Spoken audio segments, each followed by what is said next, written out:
What happens when you take ancient Lotus magic and combine it with the magic of the gods of Theros? Why, something wondrous!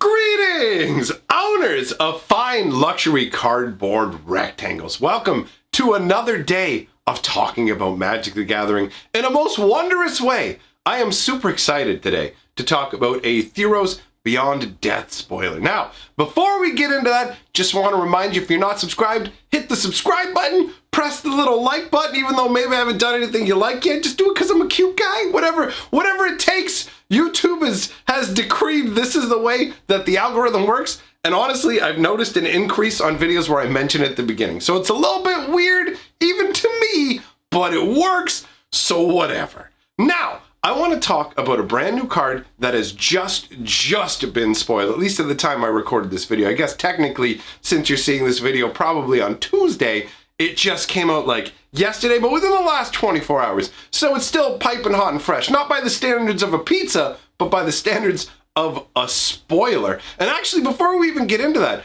I just want to say hello to official Magisto, because he left a comment on my video saying, I just wanted to personally thank you for explaining the card art in all of your videos.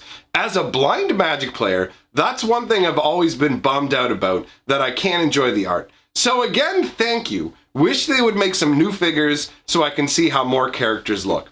Well, I feel for you, man. Being blind, I want to do you a favor. I know all you can hear is my glorious voice, so I'm going to let you know that I am ruggedly handsome, and I have massive, beautiful washboard abs and huge beefcake arms that sometimes you hear a little noise in the background. That's my shirt ripping from my muscles, bro. So appreciate that. I know you'll enjoy that. Now, I'm sure I've wasted enough time that some people want to go down to the comments going, can you just get to it?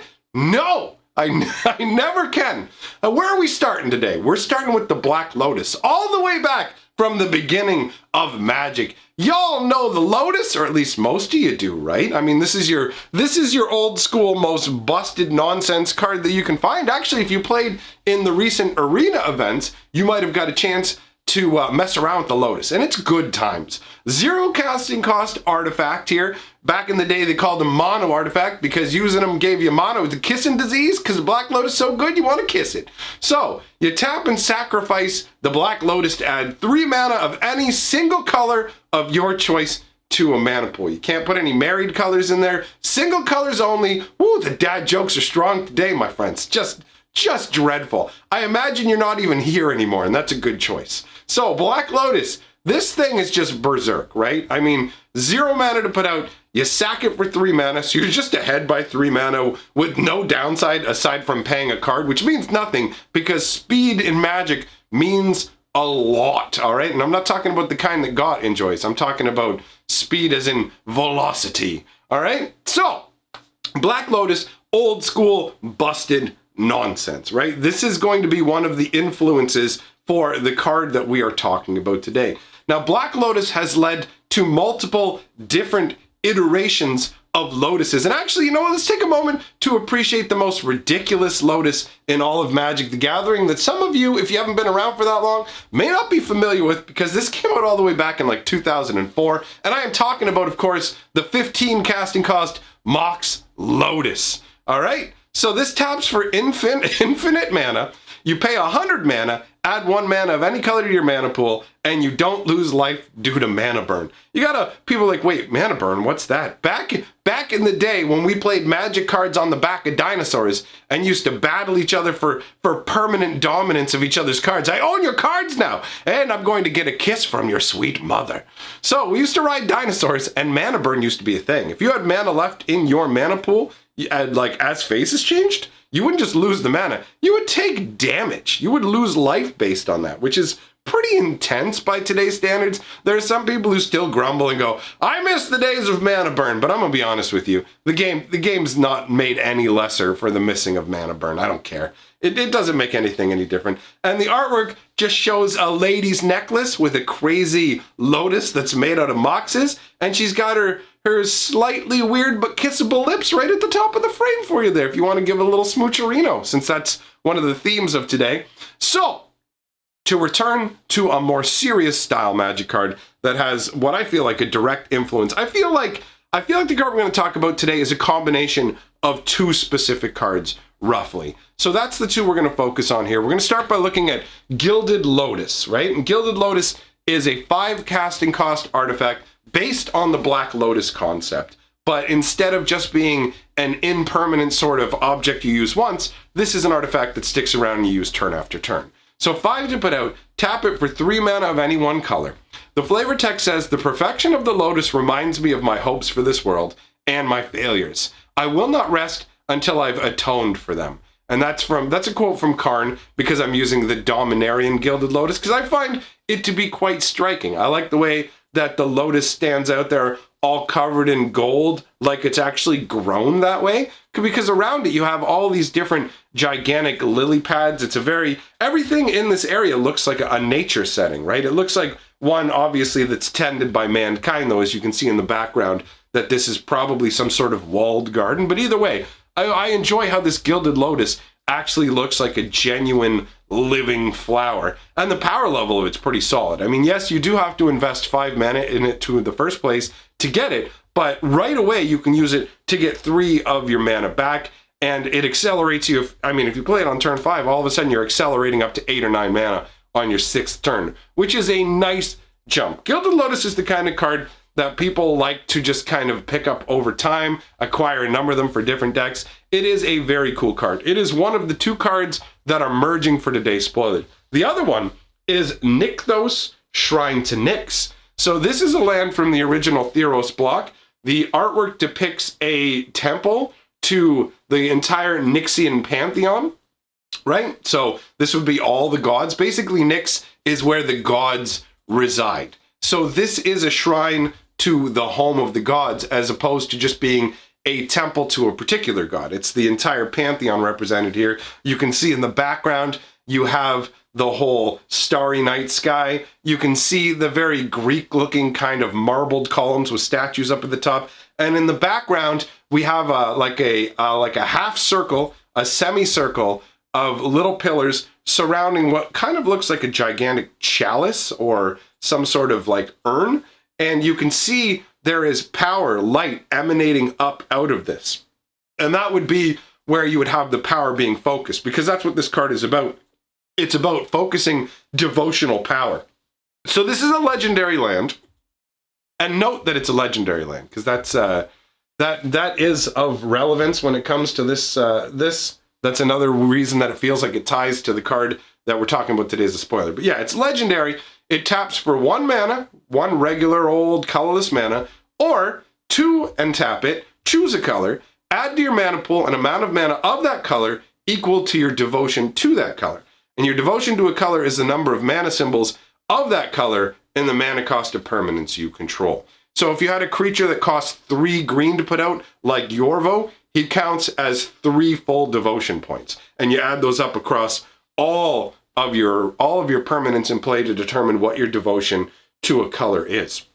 So this is basically the idea. The concept behind devotion is supposed to be reverence of the gods. The gods on Theros exist specifically because the people of Theros believe in the gods. And so devotional magic is basically a representation of the essence of the gods, the power that the gods gain. The more people who believe in them, the more people who show devotion to the gods, the more powerful those gods become. The stock and trade and lifeblood of a god is 100% going to be belief of its followers from the Theros perspective. So these 2 cards, the Gilded Lotus and the Nixels Shrine to Nyx, come together in the brand new Nyx Lotus. Now, this is a very cool conceptual style of card here. It is a 4 casting cost legendary artifact. So in terms of, it's a Lotus from the Gilded Lotus side, and it's a legendary devotional focus from the Nixels Shrine to Nyx side. So 4 mana to put out, enters the battlefield tapped. Tap it, choose a color, add an amount of mana of that color equal to your devotion to that color. And again, we already went over what devotion is. So, as you can see, it does something very similar to Nixos. Well, I mean, it really does it identically. You just don't have to pay 2 mana and tap. So Nixos comes out for free, and then you can use it right away. But essentially, while it does say 2 and tap, you also have to tap that land. So really, you're paying 3 mana every time you want to activate Nykthos. Whereas the Nyx Lotus can't be used immediately because it comes into play tapped. However, you never have to pay to activate it. So over the long term, basically by the second time you activate the Lotus, you're actually further along than you would be using Nykthos. I mean, yes, admittedly, artifacts tend to be easier to destroy than lands, so this is a little more fragile. The artwork on it is very nice here. This looks like, again, this looks like it is a living plant at the time. It doesn't look like a lotus that has been plucked. It looks like a flower that has grown up out of an ornate looking little flower pot. You can see that there are some other flowers that look like they're going to bloom, perhaps other, the Nyx Lotus itself is legendary. So could they even be actual like multiple of those lotuses growing, or is it just they're shown in different stages of growth because there's a constant cycle where one will bloom and then wither and another will bloom and wither, and they just stay in that constant cycle where you always have one of these lotuses that is in full bloom and ready to go. I really like that it looks like it's set up in some sort of little pavilion, maybe in some wealthy individual's backyard, or more likely probably in some kind of pavilion out near like a temple, right? Because this isn't something you're just going to find anywhere. This is something you're only going to probably find in the possession of somebody who's very trusted by the gods, because this allows you to harness the devotional power of a god. If you think about that from a concept as a planeswalker, imagine that. You're a planeswalker, you'll travel to Theros, and you find out about this lotus that basically, based on the amount of belief that people have in a particular type of magic, that enhances how much you will gain out of this lotus when you tap it for power. And you can find a way to harness that through you can summon up your own creatures and have those creatures worship you. And through that worship of your own creatures, you can gain mana and power through the lotus. That's a pretty amazing concept for a card. I really like it. And power level, I mean, it feels like it can easily exceed the Gilded Lotus that we looked at, and it doesn't cost you 3 mana like Nykthos. This feels like a genuinely powerful card. This feels like one of those cards that over the years people are going to want. So this is one you're going to want to keep your eye on. Pick up copies if you want it now and hang on to them, because it's the type of card that is probably going to become more difficult to acquire as time passes, as it's a very attractive card for any sort of monocolor deck, with maybe the exception of some sort of like mono red rush. If you're trying to play Cavalcade, you're not really going to care about a card like this. But overall, I can see this having mass appeal. It's a win on a flavor level. It's a win on a power level. This card has me fairly hyped. So let me know what you guys think about this card overall. What I'm going to do is I'm going to put up a playlist here at the end of the video of all these spoiler style videos that I've been doing. So if you want to go back and hear my thoughts on all the different cards that have been coming out with Theros, you can go ahead and check those out. And you don't have to worry about digging them all up. You just click on that list, sit back, just rub your belly in delight, whatever it is that you like to do when you watch my videos. Thanks for coming by, everybody. Big shout out to my patrons and channel members. Very much appreciate you supporting the channel. I will see all of you tomorrow. And remember, together, we are the 6th color of magic.